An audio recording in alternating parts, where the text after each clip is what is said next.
Assalamualaikum warahmatullahi wabarakatuh. Perkenalkan, kami mahasiswa dari Universitas Indraprasta PGRI Jakarta dengan prodi Arsitektur dan Organisasi Komputer. Kami dari kelompok 9 yang beranggotakan 3 orang teman kami dengan saya sendiri yang bernama Sultan Nur Hamzah. NPM saya 201843502386 dan teman saya yang bernama Muhammad Bukhari Muslim dengan NPM 201843501740 dan teman saya satu lagi yang bernama Bayu Saputro dengan NPM 201843501786.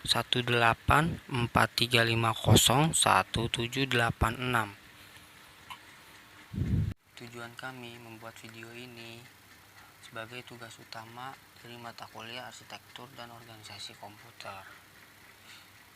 Di sini kami akan mempresentasikan hasil kelompok kami, yaitu membahas tentang prosesor Qualcomm Snapdragon. Berikut adalah contoh dari gambar Qualcomm Snapdragon. Ya, itu adalah gambar prosesor Qualcomm Snapdragon. Langsung saja kita masuk ke materinya. Sejarah Qualcomm Snapdragon adalah produk telekomunikasi yang dibuat oleh perusahaan Qualcomm. Perusahaan ini didirikan oleh 7 orang, yaitu Dr. Irwin Master Jacobs dan Dr. Andrew Viterbi dan Harvey White dan Franklin Antonio, dan ada juga Andrew Cohen dan Clayton Gilhouse, dan ada juga yaitu Adelia Kaufman. Pada saat itu Qualcomm hanya memiliki puluhan karyawan, dengan salah satu fokus awalnya adalah teknologi komunikasi berbasis satelit dan CDMA. Kurang lebih di usia 6 tahun, Qualcomm sudah melakukan uji coba jaringan CDMA di kota kelahiran mereka, yaitu di San Diego. Mereka juga memulai menjual saham mereka ke publik dan mempekerjakan hampir 800 pekerja, memperkembangkan kebutuhan akan telekomunikasi berbasis CDMA terutama di negara asal mereka, yaitu Amerika Serikat. Membuat Qualcomm tumbuh pesat di periode 1991 sampai dengan 1998. Jumlah karyawan mereka meningkat hingga lebih dari 14 kali lipat dalam periode tersebut, dan kerjasama dengan beberapa perusahaan besar lain untuk mengembangkan telekomunikasi berbasis CDMA pun dijalin. Prestasi besar mereka tercatat di periode 1998 sampai 1999, termasuk uji coba pertama di dunia untuk komunikasi data yang pada akhirnya dikenal sebagai I dan V atau D dan O. Oke, kita lanjut ke tahun 1999 dan 2000. Qualcomm melepas beberapa divisi mereka, termasuk divisi infrastruktur wireless dan divisi handset CDMA. Mereka mulai fokus ke chip telekomunikasi dengan basis CDMA 2000 dan WCDMA Business. Di bidang chip telekomunikasi mereka terus berkembang, dan tahun 2005 mereka sudah beroperasi di 26 negara. Pada periode berikutnya, Qualcomm mulai memperluas bisnis chip mereka dan mengembangkan chip Snapdragon pertama, mengintegrasi beberapa teknologi komunikasi dengan prosesor Scorpion yang mereka kembang. Tahun 2009, beberapa perusahaan ternama mulai melirik SoC Snapdragon untuk menggunakan sebagai motor dari produk smartphone mereka. Hal ini membuat bisnis Qualcomm kembali berkembang pesat, dan mereka pun mempekerjakan sekitar 17.500 karyawan pada tahun 2010, serta memperluas operasi mereka di 35 negara. Di era smartphone, di periode setelah tahun 2010, membuat bisnis chip Snapdragon milik Qualcomm terus berkembang pesat, di mana bisnis yang semula dipandang sebagai sampingan ini justru berubah menjadi salah satu kekuatan perusahaan ini. Wow, mereka makin serius mengembangkan SoC Snapdragon, sembari tetap menaruh perhatian besar ke teknologi komunikasi. Hal inilah yang pada akhirnya mereka menjadi salah satu kekuatan utama Qualcomm, bahkan hingga saat ini sebagai penyedia teknologi lengkap untuk smartphone.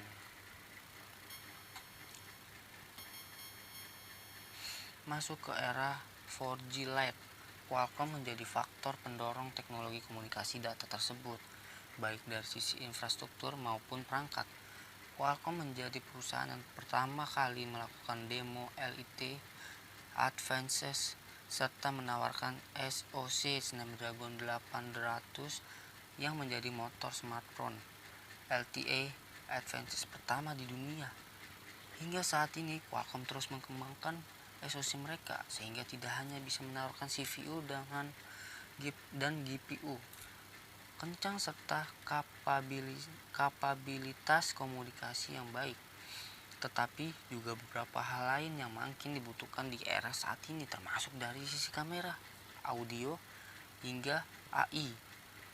Mereka juga turut mengembangkan pemanfaatan SoC yang lebih intensif, termasuk untuk XR dan AR dan VR yang makin diminati. Berikut adalah pendiri Qualcomm, yaitu yang tadi 7 orang tersebut. Ini salah satu gambar-gambar mereka. Ada Irwin Master Jacobs, ternyata masih kelihatan sangat muda. Yang kedua ada Andre Viterbi, yaitu agak lumayan tua.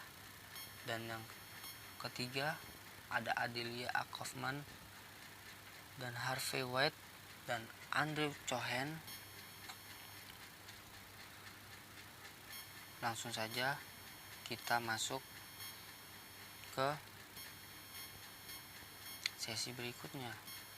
Ini foto Qualcomm Snapdragon. Fungsi Qualcomm ada banyak, yaitu sebagai pemrosesan data, sebagai pemrosesan gambar visual, sebagai media penyimpanan, sebagai konektor internet, dan ada juga sebagai pemroses data audio dan pemroses signal, dan juga sebagai sistem keamanan. Lanjut, kelebihan Snapdragon, pengolahan grafis cenderung lebih stabil. Prosesor single core dengan kecepatan 1,4 GHz, lebih hemat baterai, performa handal untuk multitasking, mendukung jaringan 4G Lite, layar Snapdragon sangat canggih dengan cahaya otomatis, menggunakan sinyal ISP dengan resolusi kualitas kamera di CLR. Ada juga kekurangan Snapdragon dibanderol dengan harga yang lebih mahal, mudah panas, overhead dalam penggunaan yang berlebih. Kita lanjut ke jenis-jenis chipset Snapdragon. 1. Snapdragon S series. Seperti ini contoh gambarnya. Snapdragon S series adalah chipset Snapdragon generasi pertama. Series S ini yang hadir pertama kali pada 2007 dengan nama Snapdragon S1. Snapdragon S1 kemudian diimplementasikan pada ponsel Android di 2008. Snapdragon S1 sendiri hadir dengan beberapa model number yang berbeda-beda. Beberapa ponsel yang memakai Snapdragon S1 adalah LG Optimus L7, Samsung Galaxy Trend Live, dan Galaxy Young. Yang kedua ada Snapdragon 2000 series. Ini contoh Snapdragon, ada 2008, ada 208 prosesor.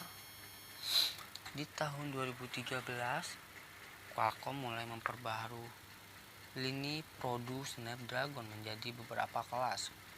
Qualcomm membagi ke dalam 4 lini seri. Yang pertama adalah Snapdragon 200 Snapdragon 400, Snapdragon 600, dan Snapdragon 800.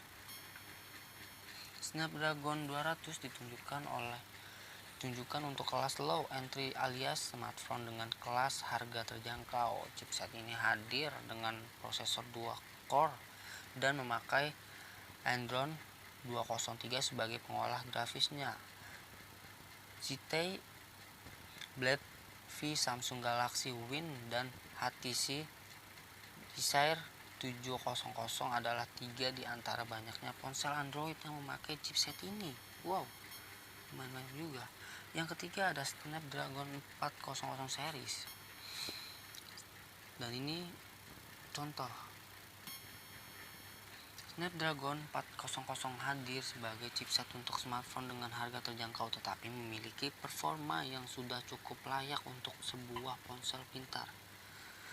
Hal ini juga dipengaruhi karena Snapdragon 400 dibangun dengan arsitektur ARM Cortex A7 yang sudah mendukung tampilan HD.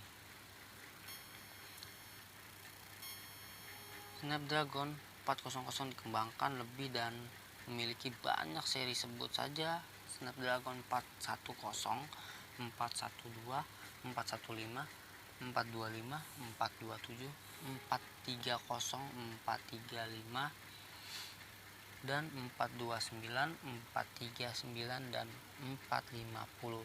Di keluarga Snapdragon 400 ini, Snapdragon 425 adalah chipset yang tergolong populer. Tidak sedikit ponsel harga 1 juta yuan, 1 juta yen yang memakai Snapdragon 425. Sebut saja Xiaomi Redmi 5A, Samsung Galaxy J2, Moto E5 Play, dan masih banyak lagi. Wow. Yang keempat ada Snapdragon 600 series. Nexus 7, HTC One, Samsung Galaxy S4, LG G-X, dan Oppo N1 adalah 5 di antara ponsel lainnya yang memakai Snapdragon 600. Di masa kemunculannya, Snapdragon 600 ini jadi chipset kelas menengah yang secara performa lebih baik dari Snapdragon 400. Bisa dibilang Snapdragon 600 menghadirkan performa yang lebih imbang, baik untuk prosesor GPU maupun fitur lainnya seperti DSP dan ISP dan konektivitas. Ada juga yang kelima ini, yaitu Snapdragon 700 series. Tahun 2018, Qualcomm mengumumkan kehadiran keluarga Snapdragon baru. Snapdragon 700 ada 3 chipset saat artikel ini dibuat yang berada di keluarga ini, yakni Snapdragon 710, Snapdragon 712, dan Snapdragon 730 serta versi 730G. Kehadiran chipset ini cukup menarik lantaran posisinya berada di antara Snapdragon 600 series dan Snapdragon 800. Snapdragon 710 sendiri cukup banyak digunakan di berbagai ponsel seperti Oppo R17 Pro, Samsung Galaxy A8s, Xiaomi 8SI, Realme 3 Pro, dan masih banyak lagi. Sementara Snapdragon 712 dipakai oleh Xiaomi Mi 9 SI saat artikel ini dibuat. Yang keenam ada Snapdragon 800 series. Sampai juga di kategori Snapdragon kelas atas, namanya chipset kelas atas. Jelas kalau chipset Snapdragon 800 memiliki banyak fitur penting. Keluarga Snapdragon 800 selalu menghadirkan chipset yang mumpuni untuk menjalankan berbagai game berat. Performanya cenderung baik meski produk Snapdragon 800 series tidak selalu berhasil. Salah satu lini produk Snapdragon 800 yang terbilang gagal adalah Snapdragon masa awal seperti Snapdragon 808 atau Snapdragon 810 yang cenderung cukup panas. Untungnya, Snapdragon 800 series menunjukkan taringnya ketika hadir chipset Snapdragon 820 dan Snapdragon 821. Demikian video yang dapat kami sampaikan. Kurang lebihnya presentasi dari kami mohon dimaafkan. Sekian dan terima kasih. Wassalamualaikum warahmatullahi wabarakatuh.